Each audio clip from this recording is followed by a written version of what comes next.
Fala pessoal, bem-vindos. Olha, a gente vai dar sequência para fazer o nosso personagem no OpenToons ficar desse jeito que está aqui.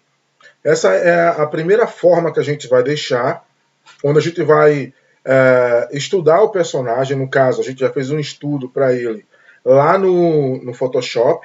Então eu já tenho ele aqui definido, vocês acompanharam. Só que aqui eu estou preparando ele para o anime, tá? Para produzir ele no anime. O que isso quer dizer?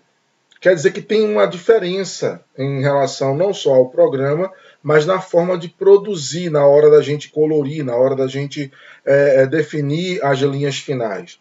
Nesse primeiro momento, o que é que eu vi que a galera tem feito assim no Japão?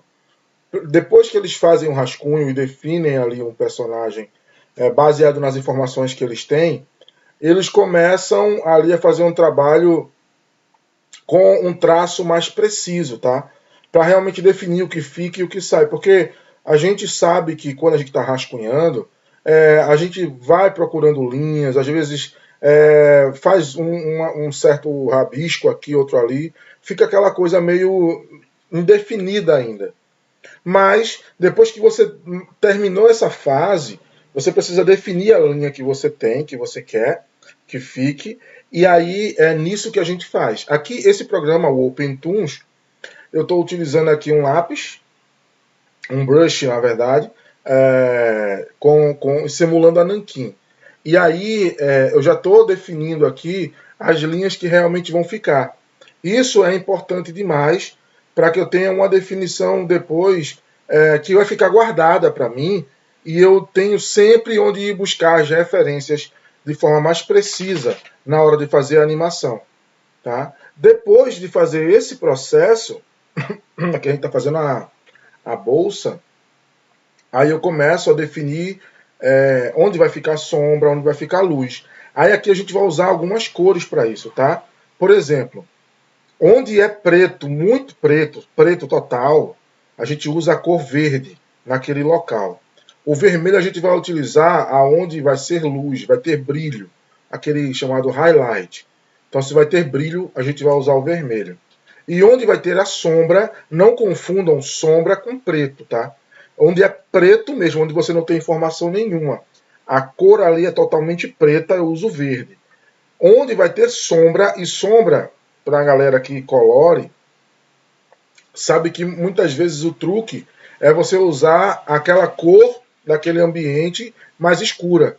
E aí você simula a sombra. No caso, se você tem uma parte que ela é marrom, e a parte da sombra seria um marrom mais escuro, né? Um verde, a parte da sombra seria um verde mais escuro. Então, não quer dizer que sombra é preto, tá?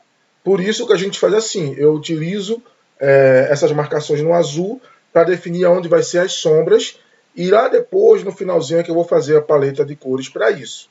Então, esse foi essa primeira etapa no OpenToons, e aí tem sido muito, muito legal conhecer o programa, de muito aprendizado esse processo. Eu estou curtindo demais fazer aqui, tenho certeza que animar nele vai ser ainda é um desafio, mas vai ser muito, muito, muito bacana ver o resultado, né? E vocês acompanharem com a gente.